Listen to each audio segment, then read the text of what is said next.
fight, a very special episode, our very first face-to-face. The two fighters that we have in here to our left and to our right, Ben Mahoney and Chris George. Gentlemen, how are you? Good, mate. Fantastic. We acknowledge that you're both in camp at the moment and you've taken time out before your big fight to come and do this. And as always, my co-host to my right-hand side, Shotgun, Shannon O'Connell. How are you, mate? I'm great. Happy to be here. All right, so this is a very important fight for both of you. Chris, you're coming out of retirement. You haven't fought since 2018. But before then, former Commonwealth champion, big fights against Kelly, big fights, big career. Ben, you're moving through the ranks really well. This is a fight where you were struggling to get opponents. You made that very publicly on social media, and it's something that a lot of fighters are facing. So I guess my first question, putting Chris in the challenger's chair, mate, what does this fight mean to you? Mate, what I like about it is just the beauty of boxing is just the unknown, where it can take you, what it can do, and this could just roll into something big. I could, potentially go for another run to the top. Anything can happen, and the possibilities are endless, and that's what I guess I love about the boxing and the sport, that anything's possible from where I am right now. Ben, after signing with Tasman Fighters, what does this fight mean to your career? It's huge. Chris has been at that top level. His last fight was against Josh Kelly, which is huge. He's beat some big names, Brubaker, all that kind of stuff. So I got all the respect in the world for him. I know it's going to be a hard fight. Like I said, I'm not here to play around and give me up my record. I want the hard fights, and I've made that clear from the start. I've had 40 professional Thai boxing fights outside of this. I'm battle tested and I'm ready to go. And for me, this fight is that next step to potentially that world level, and to show the world. I've always said to all my coaches and trainers, I just need the platform and I'll do the rest. And this is a massive test and a massive step up for both of us, I believe, at this time in our careers, and I'm ready for a great fight. So to fight a fighter out, because obviously there was no one else for you to fight, to get someone out of retirement, Chris, what does that mean that they chose you, and like, how does that make you feel?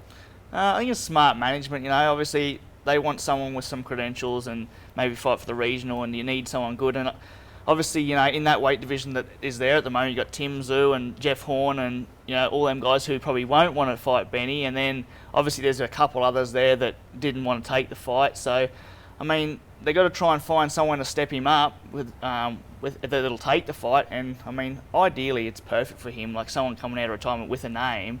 The pressure's then on him. Like, I'm coming out, I've already got my excuses in a row, I've got 3 years off. So, Ben, when you were struggling to find an opponent, like a lot of people are during this COVID situation, and we were hoping that it was going to change a little bit into 2021, how excited were you to, when you're waiting to find what kind of opponent you're going to get through management, that Chris's name came on as a yes? I had 13 months out of the ring, and I came back and put on a barn burner, so I don't feel that inactivity is that big of a thing. Like Chris said, it's a valid point with the pressure and stuff, but I don't really feel pressure in that sense, because I train regardless if I'm fighting a guy in a backyard in front of 200 people, I'm fighting Charlo in front of the world. I'm just going to go in and do what I do. I'm in the gym every single day. I never have any downtime. I've been super active. It's a big fight. And again, like Chris said, there's lots of pros and cons. He's coming up a weight division. I feel very strong at this weight. I feel like I manhandle a lot of guys. I feel super strong. So it's going to be an interesting fight, and I'm looking forward to it. Yeah. You're a strong fighter in your weight division. You've said that, and you've nailed it on the head. Otherwise, guys would be lining up to fight you around the country. They're obviously not for the right reasons. So that can be good, and it can be detrimental to your career as well. Fighting somebody with a ranking like Chris has got, even though he's been out for a little bit, do you think that's going to open you up a little bit more to? Yeah, massively.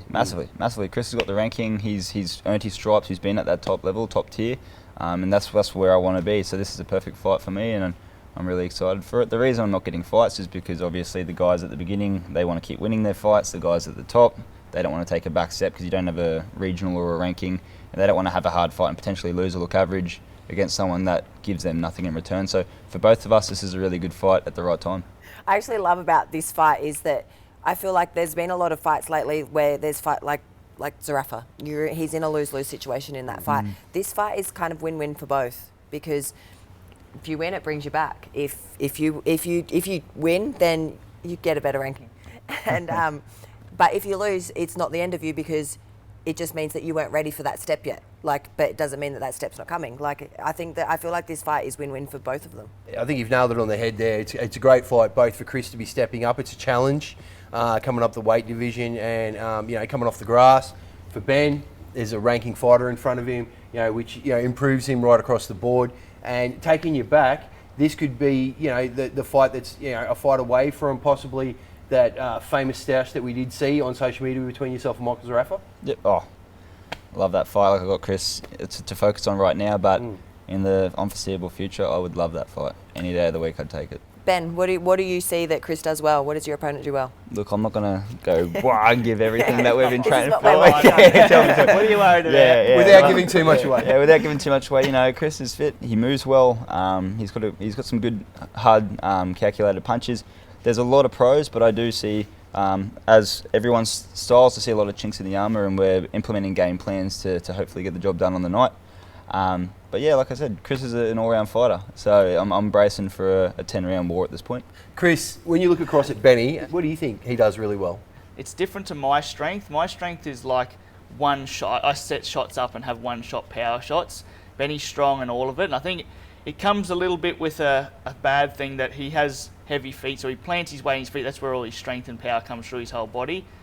That's where the cons and pros come into it. So he gains strength, power from the planted feet and the strong feet, but he also loses mobility and movement. But every time I lay out a fight how I think it's going to go, it goes the opposite way. You'll never know, and if you ever go in with any sort of game plan, you're completely wrong. So I just go in like completely open-minded. Anything's possible on the night. I might end up walking him down, and who knows what's going to happen. It's going to be a good fight. It's going to be stylistically perfect. Both big punches. It's going to be really crowd pleasing. I'd be excited to watch this fight. You're mentioning that you're not feeling the pressure that you usually would as an active fighter, building the career and stuff like that. How do you think that's changed your mental preparation for this fight? All I focus on right now really is just being present all the time. Like, if I get in the ring and I just think, just be here in the moment, I fight better too. I used to live off the fact that I was so driven to try and succeed in this sport. That was like a big driving force.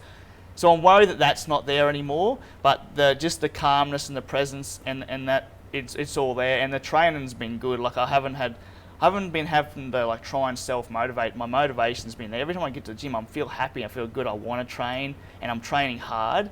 Ben, we've seen you've done this time and time again, and much like the Zoo Camp, yourself and Josh and Craig, when you bring him into the play, you break down fights, you break down where you're at in training. You've really reduced everything to a science, which has to happen in 2021 as a modern fighter. At this stage of your camp, how are you feeling out of 10 at the moment? Are you pretty happy with the way everything's going? No, I'm way ahead of schedule. At this point, I'm doing 10 rounds with Dennis, and I'm not blowing at the end of it. I'm fitter than I've ever been. I've been in camp since pretty much the first week of January. I haven't stopped for a day. Yeah, sparring's good, weight's good. I'm hitting PBs in strength. I'm hitting PBs in my cardio. And, I see the sport as well as primal, not just game plan. You've got to remember this is combat, this is fight, and I do feel that I have more grunt and more kind of arse behind me than most of these guys out there. So I don't know, I feel like I'm in the perfect spot. I feel like I'm perfectly prepared, and we've still got 3 weeks, and like Chris said, April 10 is going to be a banger. I think it's going to be a great fight for Australian boxing. Fair to say, Shotgun, it's one of the more exciting fights that are happening across the board, especially in this weight division. On paper, a very exciting fight. Yeah, absolutely. This is the whole April 10 fight card is a good card, but this is definitely one that's going to answer a lot of questions for people, for sure. Stevie's in camp to fight Jack Brubaker, righto? That's very important. How good is it to have someone quality like that ready to go? Yeah, it's unreal, It's perfect. Like, you get a lot of, there's a lot of sparring around, but quality guys who can do constant rounds is not very as common. You can get guys who can do 1 or 2 at a time. Then you're fighting a fresh fighter every 1 or 2 rounds. It's a different energy. They're in there, they're bouncing around 100 mile an hour, other than settling into like 6 or 8, 10 rounds of sparring with one person. So having Stevie there and being in a camp and a hard camp at the moment, it's just been ideal. Mate, it seems like you've been in and out of hard camps since this time last year. Pretty much anyone that's... Since he was 10.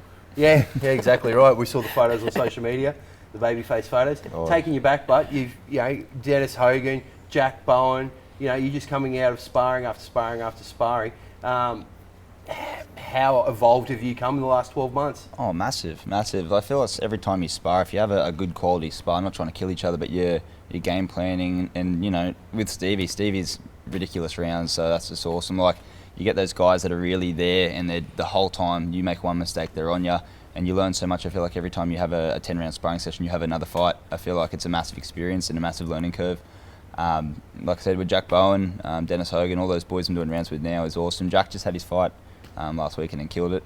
So congratulations to Jack. But I was chatting to him. He's going to come back this week, and we're going to do the next few weeks sparring. So he's going to come straight back into it with me, which is awesome. He's so sharp, big, strong. Again, he's got those one-shot power hits, and he's fit as good, strong fighter as well. So yeah, the rounds are awesome, and it's an awesome experience. Chris, if you could give your opponent one piece of advice, what would it be?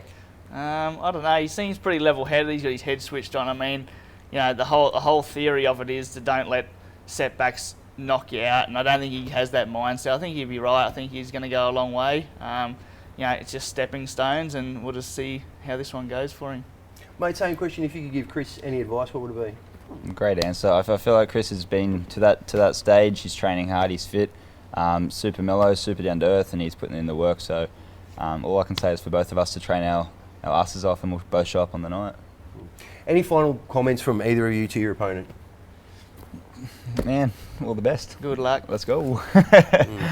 Gentlemen, we wish you all the best. Thanks you. for being on the show. We also went and checked out former light heavyweight Australian champion Josh Fredrickson's barbershop, Big L's, a boxing-themed barbershop on the Gold Coast.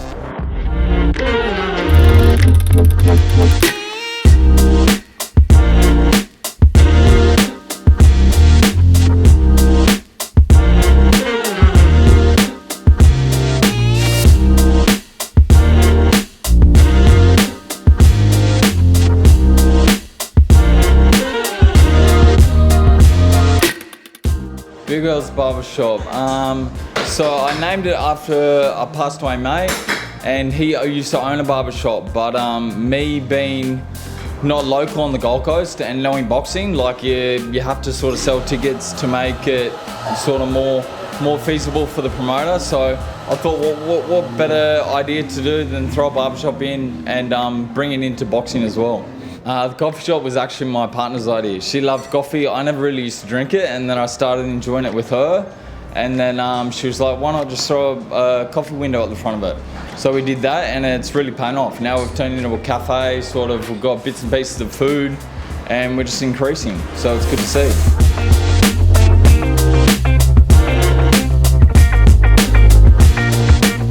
So I've moved up from Melbourne, boys. Obviously, it's the coffee capital of the world. So yeah, we're weighing it, we're timing it, and we're obviously using Gabrielle Coffee, mate, which is, there goes above and beyond. Everyone here is into their boxing, and obviously Josh is a quality boxer. So it's good, man. We have a chat with the people coming past and grab their coffee, get their hair cut, and yeah, enjoy their boxing. We're all very passionate about our aspects of the team. So we're working well together.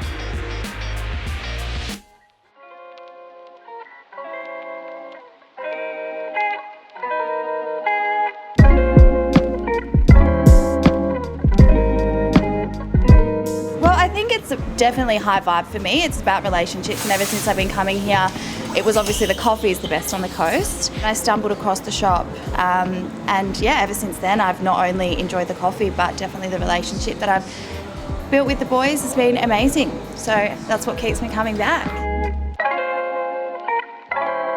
It's the boys, definitely. Like, don't get me wrong, place looks awesome, but it's the vibe, it's the boys, it's the chit-chat, the back and forth, the brotherhood, the camaraderie, the good chats we have about the fights, all the events that are going on, and also getting a nice snack while we're here as well.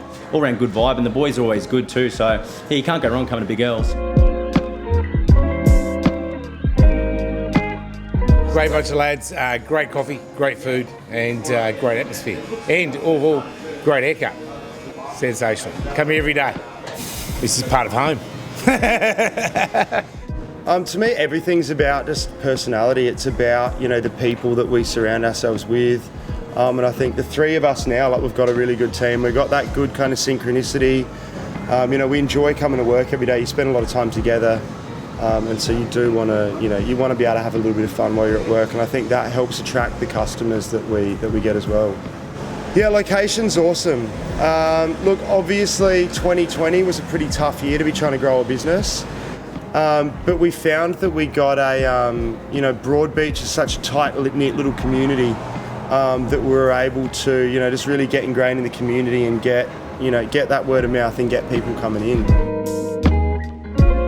Like Like James came in early in the piece, and we've just been hand in hand since then. Like he's really helped me grow the business, perfect cutting hair, and I'm so happy to have him as a reliable person that loves like cutting hair and really building the business also. Yeah, so we've got Marty. We just he started the start of this year, and just passionate about coffee. So every cup of coffee is made with loads of love and high vibration. So it's excellent, and everyone's loving it, and it's already built. Like the coffee revenue is already built in such a short period of time. Everyone's got to get down to Big L's, Broadbeach. So we're across the road from the convention centre. Yeah, come in, say hello, talk boxing, get a good haircut, get some lovely coffee, and just come say hello. Now, wrapping the fight night from the weekend, Fortitude. Miles Zaluski and Joey Balin.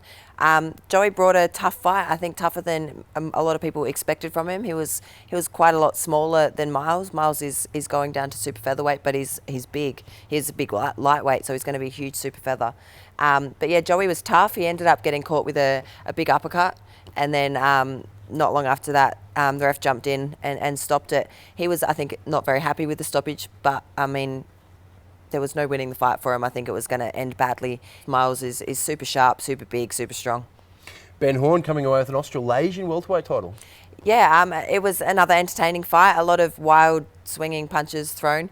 Mick Bagley, I think, the nicer boxer, but not as much power. Ben had a lot of power about him, so yeah, it was a good fight. Again, good stoppage. It was an accidental head clash, but there was a big points difference, and there was no point in keeping it going. Big fights coming on this weekend. We're going to start off with TGW, Smithy's Gym. The big fight there that we're talking about is Joe Goodall and Herman Purcell. That's an exciting fight because you just don't know how it's going to go. Like you've got Joe's amateur speed, then you've got Herman, who's such a big puncher. So it's just, if Herman catches him, does Joe have a chance, or does Herman catch him? Joe fighting long and trying to, maybe catch him with the uppercut, moving backwards, and Herman trying to bridge the gap and sit on his chest. Yeah, absolutely. Ace Boxing Promotions have got another day-nighter on this weekend as well. Some really good fights there we've got to talk about. Rodriguez and Nathan Robson. I think that's going to be an exciting fight. That's at a catch weight. Yeah, I think that goes skill versus power as well. Floyd Mason, having Quinton Kerry pull out of the Australian title, is fighting Cato. He's fought him before, but Cato, coming straight off fighting Ben Kelleher, always brings an exciting fight. Yeah, for sure. Cato, he always has a crack. He shows up to every fight that he's in, so I think Floyd's too much for him, obviously. It's Floyd's first fight over here in Queensland. He's training with Frankie Pianto. They've got such a big stable there. I feel like they don't even need to travel for sparring. They've got it all there in their own gym, so. Does he start out slow with Cato, or does he try and make a statement? I would like to see him try and make a statement. As much as I love Cato, Floyd needs to make a statement. Blake Minto, Jacob NG. That's exciting. For me, you can't go past Jacob with anyone really. Like he's a gun, he's a star, he's an entertainer. I love watching him. I love watching the fact that he loves to fight. The dance-off at the beginning is going to be absolutely phenomenal as always. The Flamingo coming out to his trademark song there and putting on quite a show before the fight starts. Just so you know, Jacob, I'm coming to the show just to watch the dance. So am I. It is time for the Tolj tapes. It's more happening in the international scene, and we're bringing the people up to speed. And there's no better man for it than Tony Tolj, mate. How are you? Yeah, going well, mate. Lots happening domestically and some stuff happening internationally. Navarrete Diaz. Yeah, that's going to headline the top-ranked show in Kissimmee, Florida. Looking forward to that fight. He's always action-packed, Navarrete, when he fights. Pavotkin White, too. Looking forward to that one. White had it all over Pavotkin in that fight. And then Pavotkin's come with a punch from the middle of nowhere. And he's knocked White into next October. Into next October. Who wins this one? I'm putting my promoter's hat on, and I'm going to have to go with White, just so they can set up a trilogy, because promoters love nothing more than a trilogy. Now, Tyson, he's rejected $25 million from Triller to fight Evander Holyfield, like we all thought was going to happen. Now, you'd think he'd want to do it because I saw a post today saying that he smokes $40,000 worth of weed a month. Yeah, mate, he's got good lungs. 40 grand, that's not bad. But yeah, mate, he might be smoking too much of it. That's probably why he's rejected 25 mil. It's unbelievable. He's rejected that amount, and he's made it public knowledge that he's got no affiliation with Triller at the moment, which is a bit strange because they were looking to run off the back of Tyson's sort of fame. I interviewed George Kambosos this morning. June 5th is the date for Teofimo Lopez and Kambosos. George is thinking that it's just too much Hollywood too fast with all the belts coming that quickly that he might not be used to it. Much like Ruiz, what happened with him, and he thinks that might give him the edge. Is that a fair statement? It could be a fair statement. It seems that this has gone straight to Lopez's head. He's carrying on quite a bit. But if I beat Lomachenko as well for all the titles, I'd be hanging from the chandelier. But you got to be that's why I'm not a boxer. So you got to keep yourself in check and focus on the fight. And George is obviously doing that, and he wants to give himself every opportunity to win all those 4 belts to create some history. Mate, another great installment of the Toll Shapes just keeps getting better. Mate, it does. So we move from there to the Newcastle card. Very exciting. We start off with the girls. Yeah, Sandstrom having her second fight since she debuted in Townsville and had a loss, which I guess to them was an upset. She's fighting Loiterton, who's having her debut. I remember speaking to Sandstrom in the change room after her fight and saying, like, stick at it. I lost my second fight and look what I've done. She was really upset after her loss, so it's good to see that she's getting straight back in there. Oh, you'd think that Tony Delvecchio's taken her back to the drawing board at Bondi and they've reassessed the game plan and improved out of sight, you'd imagine? Yeah, absolutely. Paul Fleming back in the ring. I remember when Paul was a little kid in the amateurs, he was such a pest, but he's awesome. He's always been so skillful, and I thought his last fight, he showed that he's still got it. Against Bruno Tarimo, they were fighting both Tyson Lantry and Paul Fleming fighting on the same card. Tyson getting the upset against Luke Jackson. Paul Fleming fighting Bruno Tarimo and getting the head clash. But he was a great talent. Is he still a great talent? I think he is. Yeah, look, Jamie Pittman trains Tyson Lantry. I think that you can't have much more knowledge in your corner at this state in Australian boxing.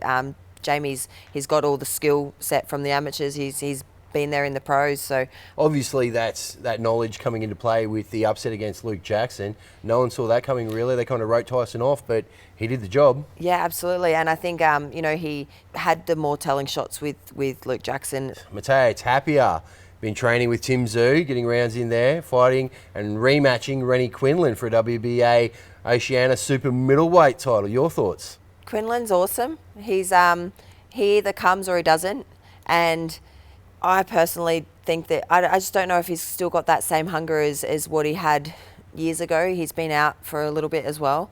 I don't know if the fight goes the distance. I think that's pretty safe to say. And we interviewed Mateo Tapia via Zoom, and this is what he had to say about the fight. Is that sweet the way I am? Mate, 100%, yeah. Just as long as we're not looking straight up your shorts. Yeah, sweet. Special Zoom interview for before the fight with the one, the only Cesar Mateo Tapia. Mate, how are you? Yeah, good, mate. Thanks for having me on. Mate, thanks for being on. Now, Yeah. bring us into your life. You were supposed to be in Dubai. You were supposed to be knocking out Dutchman. COVID happened. What's going on? It's been a roller coaster of a ride since last year. We're getting prepared for a fight in May. That was October. That got called off 3 weeks before we're going to go. Had 2 more dates come up, December. And then once the start of December got called off, they gave me a date February 6th. And I had a little bit of inkling by Christmas that wasn't going ahead. So that didn't go ahead. So now I've made the call to try to stay busy here for a few more fights this year. Mate, you've already fought Rennie Quinlan. Yeah. He's lost the last 3 in a row, but you've called him back on, and people are excited about this fight. Talk to us about this fight. I think it's gonna be better than the last because he's coming back with sort of like a revenge sort of state of mind. You know, he wants to get me again, so I have to be on my A game and, you know, hopefully I'll box him and, you know, beat him again. Mate, what do you like about what he does? He's very cagey. He is cagey, to be honest. Even when I fought him last year, he had a few little tricks that sort of surprised me, but very cagey, good power. You definitely have to be on your A game with Randall Quinlan, or else he can knock you out at any second of the fight. So yeah, Mate, you're pretty handy yourself. Where do you think you're stronger than him? everything he does, I am better. If he wants, I can outbox him. I can outbang him. I'm a smarter fighter technically. I like boxing IQ wise in there. So hopefully they'll get me over the line again this fight. Mate, you got good footwork. You've got a great jab, a great aggressive style. Do you think that's going to make the difference? Definitely. Feats everything in boxing. So you look like you're in a pretty good place. How's like obviously COVID was horrible, but where you at mentally now? Your knuckles are itchy. You've got a date. You must be pretty pumped about that. Yeah. The date, it got to a point where I stopped believing about dates. I just wanted to see some proof, but that's COVID. You know, you can't really do much. So we've just been staying ready since October. I didn't get to have a Christmas and New Year's. I was training for the February 6th date, and that didn't go ahead. So we've just been training all the way through. But I have learnt a lot about my body this time around. How to keep my weight down, how to peak, how to maintain the fitness and all that. And yeah, it's been coming along nicely. So I think we're well prepared for it. Definitely. It's awesome when you're on this journey of boxing, you know, and you start to discover things about yourself, and you got a lot of hype behind you. You've done really well. You've got a great rating, you know, but then, you know, these kind of things, you know, setbacks can happen. But in that, you know, you stay true to yourself, stay true to your craft, and discover even more things about you. How good does it feel? Like Tony Delvecchio must be happy with that. Yeah, he should be. You know, it's not easy to be training all through COVID and just training for something that's not there is hard. So just to do that, it made me stronger mentally. March 31st, we're all looking forward to a decent card to be on too, yeah. Zoo Hogan. Means me and Timmy have done heaps of rounds this camp. It's coming to an end. I think we got one more sparring session with each other, and you know, me and Tim have grown up since we've been little. We've been sparring each other, and we've grown together. So, you know, it sort of brings out the best in us. Me and Tim sparring. He might get over me one day, then I might get over him. Then I might get over him, and then he comes back more. And that's just how we are. We've got that. We help each other get ready, and yeah, we've been like that for years. So, what can we expect March 31st? Look, I'm going in there to win. I'm not sure how. I'm going in there to win, and that's all on my mind. Whether it's by points, whether it's by KO, I don't. You might see a different Mateo Tapper, you might not, but that all depends on the night. All depends what happens on the night, basically. But I'm definitely out there to win, and I want that WBA Oceania belt. That's for sure.